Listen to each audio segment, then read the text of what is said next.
Hello everyone, I welcome you all to this lesson. Today I am going to discuss the summary of the poem After Blenheim, which is written by Robert Southey. Robert Southey was a poet, historian and biographer. He was born in 1774 in Bristol, which is in England. He was a poet laureate of England for 30 years, from 1813 to 1843. One of his most treasured contributions includes children's fable, the story of the three bears, etc. Now a brief description about the poem After Blenheim. After Blenheim is an anti-war poem in the form of a ballad. This poem was written and published in 1798. It centers on the most famous battle in the War of the Spanish Succession. After Blenheim is also known as the Battle of Blenheim. Blenheim is the English name for the German village of Blenheim, situated on the bank of the Danube River in the state of Bavaria in southern Germany. The Battle of Blenheim was fought on 13th August 1704, which was a turning point of the War of the Spanish Succession and is credited with the preventing French domination of Europe. The key to this battle was cooperation between the 12 commanders. This poem describes the battle through a conversation between an old man and his grandchildren. This poem depicts a common man's ignorance about the casualties of war and the pointless grandeur of it. In the poem, the poet says that wars have got no advantages whatsoever and can only cause destruction. Through the innocent eyes of Wilhelmine and Peter King, we see that wars and battles are massive sources of miseries and pain. Now here I begin with the first stanza, and the lines are: It was a summer evening, old Caspar's work was done, and he before his cottage door was sitting in the sun, and by him spotted on the green his little grandchildren, Wilhelmine. Now the summary of the first stanza. In the first stanza, the poet gives picturesque description on the summer evening. The poet introduces the main character of the poem, that is the old Caspar and his granddaughter Wilhelmine.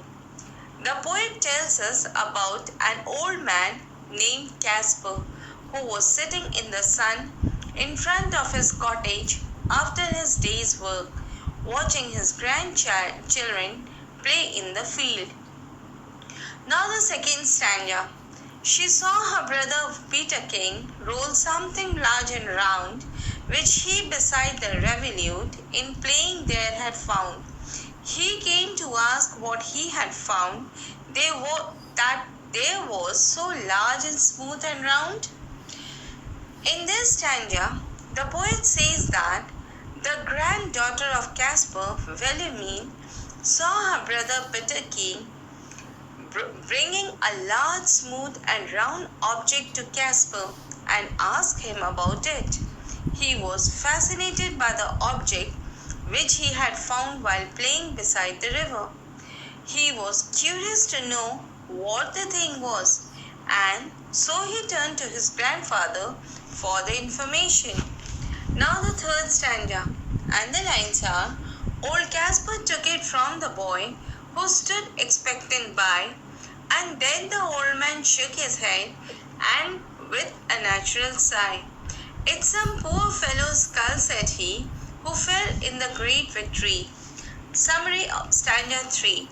In this stanza, the poet says that the grandfather Caspar, after examining the object, which was large and smooth and round, from his grandson's hands, and then he shook his head with a sigh and figured it out as a skull of some person who had died in the war.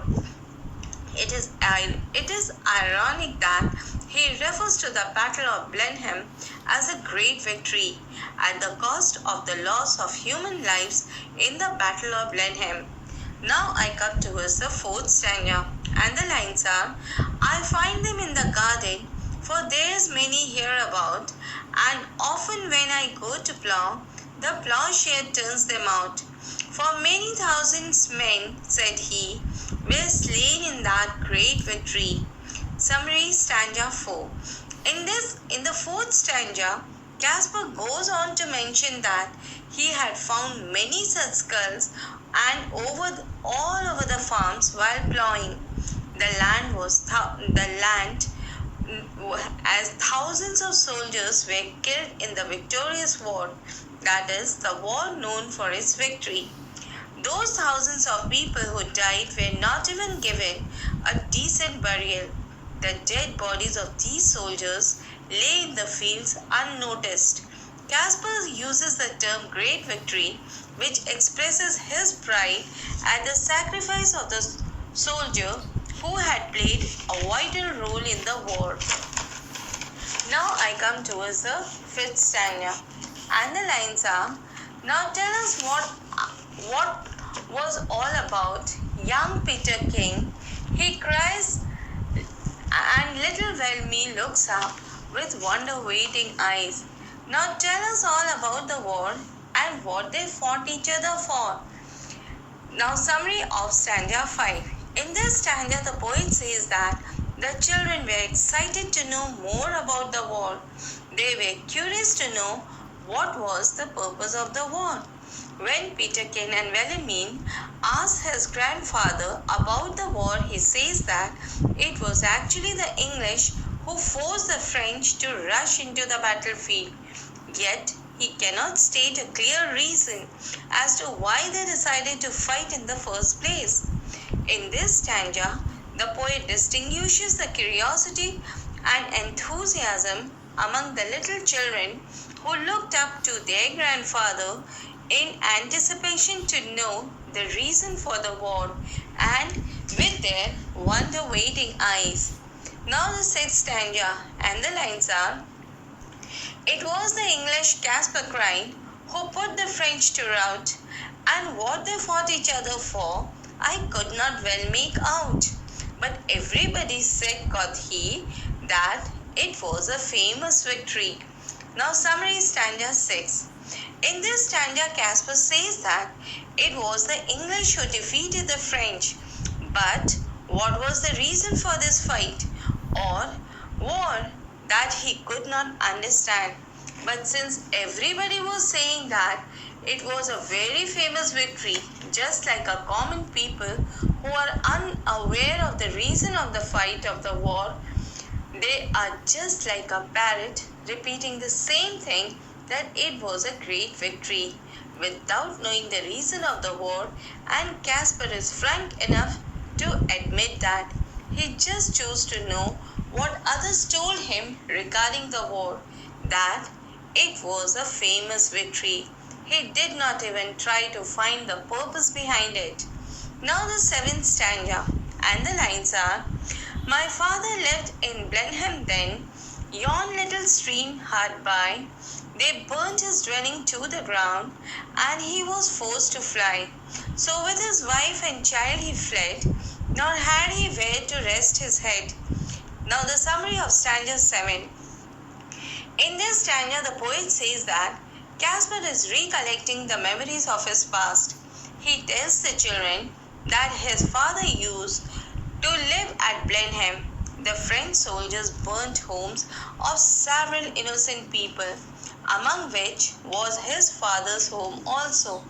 This destruction forced the family and the people to leave the village and search for a safer place. Although his father had fled away along with his wife and young Caspar in search of the shelter, but he was unable to find a home because of the dreadful war. This rendered their family homeless. Now I move towards the 8th stanza, and the lines are, with fire and sword the country round was wasted far and wide, and many a childing mother then and newborn baby died. But things like that must be at very famous victory. In this stanza, the poet says he highlights the horrific aspects of the war. The symbol of fire and sword embodies the evil spirit of human cruelty and destruction. The image of the death of the pregnant mothers and newborn babies heightens the idea of ruination of human beings caused by none other than man himself. The idea is to express how thousands of innocent lives are taken in due course of a futile and meaningless war that is sure to bring only damage and destruction. The irony in the poem is made evident by Casper, as he only says that these things are meant to happen at any battle where there is a great victory. But he says that the price that he was not at all affected, and that you have to pay a price for a great victory. These things happen, he says, as he has been taught to speak in this way. Now I move towards the 9th stanza, and the lines are, they say it was a shocking sight, and the field was won, for many thousands bodies here lay rotting in the sun. But things like that must be after a famous victory. Now the summary stanza of 9. In this stanza, the poet says that through Casper goes on to describe the agony of the war.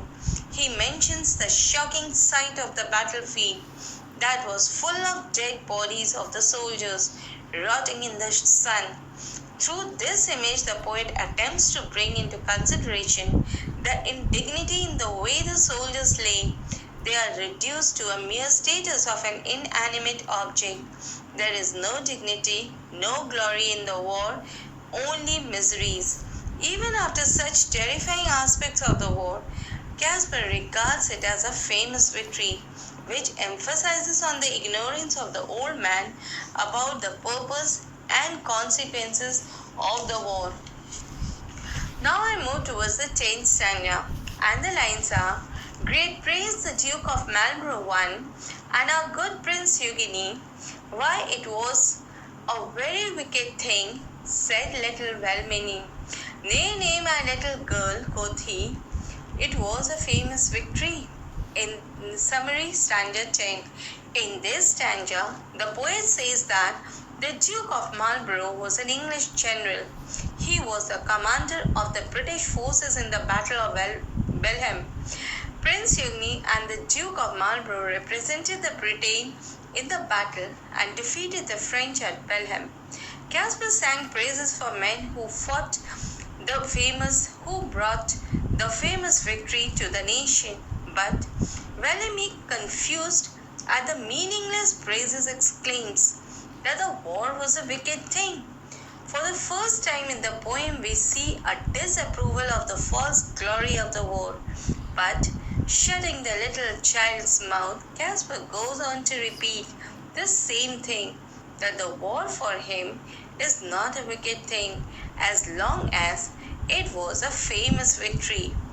Now I move towards the 11th stanza, and the lines are, and everybody praised the Duke who this great fight did win, but what good came of it at last, quoth little Peterkin.